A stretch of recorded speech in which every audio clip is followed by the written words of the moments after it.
संपूर्ण राज्यात विधान परिषदेची कोणती जागा सर्वात जास्त चर्चेत असेल तर ती होती सोलापूरची विधान परिषदेची जागा. सोलापूरच्या जागेसाठी संपूर्ण राज्यात सर्वात जास्त इच्छुक नेते होते. या नेत्यांमध्ये थेट माजी खासदार, माजी आमदारांचा समावेश होता. इच्छुकांमध्ये अगदी म्हाडाचे माजी खासदार रणजितसिंह नाईक निंबाळकर, माळशिरसचे माजी आमदार राम सातपुते, माजी आमदार रणजितसिंह मोहिते पाटील, माजी आमदार प्रशांत परिचारक, अनगरचे माजी आमदार राजन पाटील, माजी आमदार राजेंद्र राऊत आणि अनेक दिग्गज नेते इच्छुक होते. असं म्हणतात की राज्याचे मुख्यमंत्री देवेंद्र फडणवीससुद्धा या जागेसाठी अत्यंत सावध पावलं टाकत होते.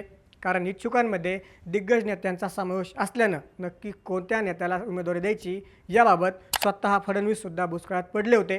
कारण ज्या नेत्याला उमेदवारी मिळणार होती तो नेता सोडून बाकी सगळेच नाराज होणार होते. पण शेवटी भाजपने आणि फडणवीसांनी निर्णय घेतलाच.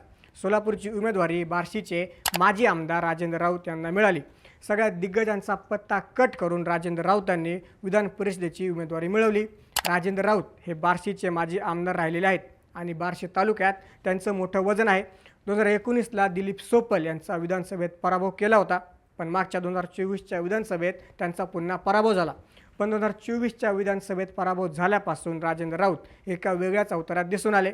विधानसभेत पराभव झाल्यापासून झालेल्या प्रत्येक स्थानिक स्वराज्य संस्थेच्या निवडणुकीत राजेंद्र राऊतांनी बार्शी तालुक्यावर एक हाती वर्चस्व दाखवले. बार्शी बाजार समिती असो, जिल्हा परिषद असो किंवा बार्शी पंचायत समिती असो, राजेंद्र राऊतांनी आमदार दिलीप सोपल यांना प्रत्येक निवडणुकीत आसमान दाखवले आणि त्यांनी केलेल्या या कामगिरीमुळेच भाजपने आणि मुख्यमंत्री देवेंद्र फडणवीसांनी त्यांना आमदारकी देऊ केल्याचं बोललं जाते.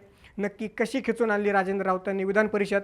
राजेंद्र राऊतांचा नेमका राजकीय इतिहास काय आहे? दिग्गज नेत्यांना बाजूला सारून भाजपने राऊतांनाच का उमेदवारी दिली? जाणून घेऊया या व्हिडिओच्या माध्यमातून. नमस्कार, मी महेश आणि तुम्ही पाहताय थोडक्यात. सोलापूर विधान परिषदेची ही जागा मिळवणं राजेंद्र राऊतांसाठी अजिबात सोपं नव्हतं. कारण त्यांच्यासमोर ज्यांची नावं चर्चेत होती ते सगळे सोलापूरच्या राजकारणातले एक एक बुरुज मानले जातात. म्हाडा लोकसभा मतदारसंघातून पराभूत झालेले माजी खासदार रणजितसिंह नाईक निंबाळकर पुनर्वसनासाठी अक्षरशः देव पाण्यात घालून बसले होते. माळशिरसचे माजी आमदार राम सातपुते आणि अकलूजचे माजी आमदार रणजितसिंह मोहिते पाटील यांच्यासारखे तरुण आणि आक्रमक चेहरे शर्यतीमध्ये होते. पंढरपूरचे दिग्गज नेते माजी आमदार प्रशांत परिचारक आणि अनगरचे मातब्बर नेते माजी आमदार राजन पाटील यांच्या नावाची पक्षात जोरदार चर्चा सुरू होती. ही सगळी मंडळी थेट फडणवीसांच्या अत्यंत जवळची आणि पक्षासाठी मोठी ताकद असलेली नेते होते. अशा दिग्गज नेत्यांची गर्दी असतानाही राजेंद्र राऊतांनी 4 ते 5 दिवस मुंबईत तळ ठोकून पक्षाच्या दिल्ली आणि मुंबईतील वरिष्ठ नेतृत्वाला आपल्या नावाची खात्री पटवून दिली. उमेदवारी जाहीर होण्यापूर्वीच त्यांनी सोलापूरचे पालकमंत्री जयकुमार गोरे यांच्यासोबत एकाच विमानातून सोलापूर गाठलं आणि तिथूनच या राजकीय धक्कातंत्राचे संकेत मिळाले. आता प्रश्न पडतो की या सगळ्या दिग्गजांना डच्चू देऊन भाजपने राजेंद्र राऊत यांच्यावरच काय विश्वास दाखवला? तर याचं उत्तर राऊत यांच्या बिरजेच्या राजकारणात आणि त्यांनी स्थानिक पातळीवर दाखवलेल्या अभूतपूर्व कामगिरीत दडलं आहे. 2024च्या विधानसभा निवडणुकीत बार्शी मतदारसंघात त्यांचा निसटता पराभव झाला. पण राजेंद्र राऊतांनी हार मानली नाही. पराभवानंतर त्यांनी संपूर्ण बार्शी तालुक्यात भाजपची अशी काही मजबूत तटबंदी उभारली की विरोधकांना डोकं वर काढायला जागा उरली नाही. नुकत्याच पार पडलेल्या स्थानिक स्वराज्य संस्थांच्या निवडणुकीत त्यांनी बार्शी तालुक्यातील 6 पैकी 6 जिल्हा परिषद जागा आणि 12 पैकी 12 पंचायत समितीच्या जागांवर भाजपचा भगवा फडकावला. बार्शीत कृषी उत्पन्न बाजार समितीवरही आपले एक हाती वर्चस्व सिद्ध केलं. पराभूत झाल्यानंतरही एका नेत्यानं संपूर्ण तालुक्यात विरोधकांचा सुपडा साफ करण्याची ही किमया देवेंद्र फडणवीसांना प्रचंड भावली. राजेंद्र राऊत यांचा राजकीय प्रवास जर पाहिला तर ते बार्शीच्या राजकारणातील एक अतिशय महत्त्वाचे आणि संघर्षातून पुढे आलेलं नाव आहे. तालुक्याच्या ग्रामीण भागात त्यांची नाळ घट्ट जोडलेली आहे. सर्वसामान्य कार्यकर्त्यांना सोबत घेऊन निवडणुका कशा जिंकायच्या याचं अचूक गणित राऊतांना नक्की ठाऊक आहे. राजेंद्र राऊत यांच्या निवडणूक लढवण्याचा इतिहास जर पाहिला तर तो तब्बल 2 दशकांहून अधिक जुना आणि अत्यंत चुरशीचा राहिलेला आहे. राऊत यांनी 2004च्या विधानसभा निवडणुकीत पहिल्यांदा नशीब आजमावलं. त्यावेळी बार्शी मतदारसंघातून त्यांनी शिवसेना भाजपा युतीचे उमेदवार म्हणून निवडणूक लढवली आणि पहिल्याच फटक्यात राष्ट्रवादी काँग्रेसच्या दिलीप सोपल यांचा पराभव करत त्यांनी विधानसभेत दणदणीत प्रवेश केला. हा त्यांचा पहिला मोठा विजय होता आणि इथूनच बार्शीत राऊत विरुद्ध सोपल या संघर्षाची ठिणगी पडली. यानंतर 2009च्या विधानसभा निवडणुकीत काँग्रेस राष्ट्रवादी आघाडीकडून दिलीप सोपल यांनी पुन्हा बाजी मारली आणि राऊत यांचा पुन्हा पराभव झाला. 2014च्या निवडणुकीत तर बार्शीमध्ये त्रिकोणी लढत पाहायला मिळाली, जिथे दिलीप सोपल पुन्हा निवडून आले आणि राजेंद्र राऊत यांना दुसऱ्या स्थानावरती समाधान मानावं लागलं. सलग 2 पराभवांमुळे राऊत बॅकफुटवर गेले असं वाटत असतानाच 2019च्या निवडणुकीत त्यांनी मोठी झेप घेतली. 2019ला शिवसेनेनं दिलीप सोपलांना उमेदवारी दिल्यामुळं राऊत यांनी अपक्ष म्हणून शड्डू ठोकला. संपूर्ण तालुक्यात त्यांनी स्वतःची ताकद पणाला लावली आणि अपक्ष असूनही त्यांनी दिलीप सोपलांना पराभवाची धूळ चारत दुसऱ्यांदा आमदारकी खेचून आणली. हा विजय त्यांच्या राजकीय कारकिर्दीतील सर्वात मोठा आणि ऐतिहासिक मानला जातो. मात्र 2024च्या विधानसभा निवडणुकीत पुन्हा एकदा या 2 नेत्यांमध्ये काटेकी टक्कर झाली, ज्यामध्ये राजेंद्र राऊत यांना अत्यंत निस्तटत्या फरकानं पराभवाचा सामना करावा लागला. राजेंद्र राऊत हे सुरुवातीपासूनच मुख्यमंत्री देवेंद्र फडणवीसांचे अत्यंत निष्ठावंत मानले जातात.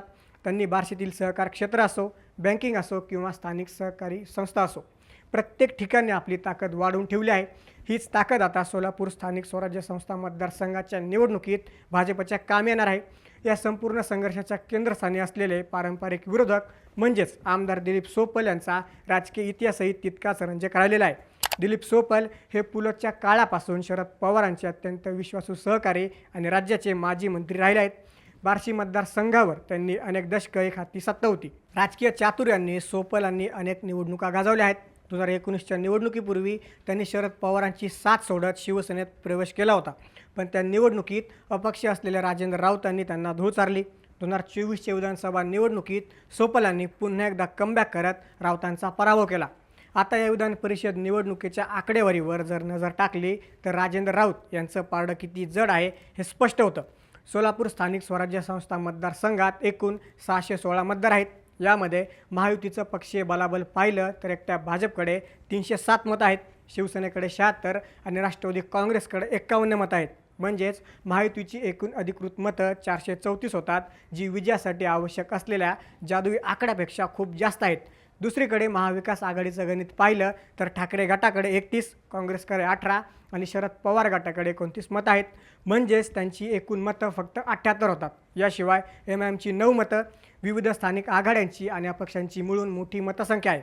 संख्याबळ महायुतीच्या बाजूने पूर्णपणे झुकलेलं असलं तरी राजेंद्र राऊत यांना उमेदवारी देऊन भाजपने केवळ जागा जिंकण्याचं उद्दिष्ट ठेवलेलं नाही, तर सोलापूर जिल्ह्यातील इतर नाराज दिग्गजांना एकत्र बांधण्याचं मोठं आव्हान पेललं आहे.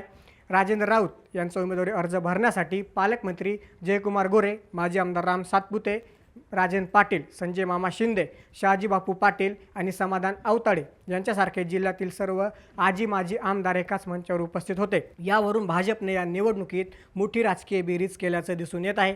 राजेंद्र राऊत आता ही निवडणूक एकतर्फी जिंकून विधान परिषदेत दिमाखात प्रवेश करणार की सोलापूरच्या राजकीय मैदानात ऐनवेळी काही अंतर्गत घडामोडी घडणार हे पाहणं महत्त्वाचं ठरणार आहे. याबद्दल तुम्हाला काय वाटतं? राजेंद्र राऊत सोलापूरच्या राजकारणात भाजपला किती मोठी ताकद मिळवून देतील? आम्हाला कमेंट करून नक्की सांगा.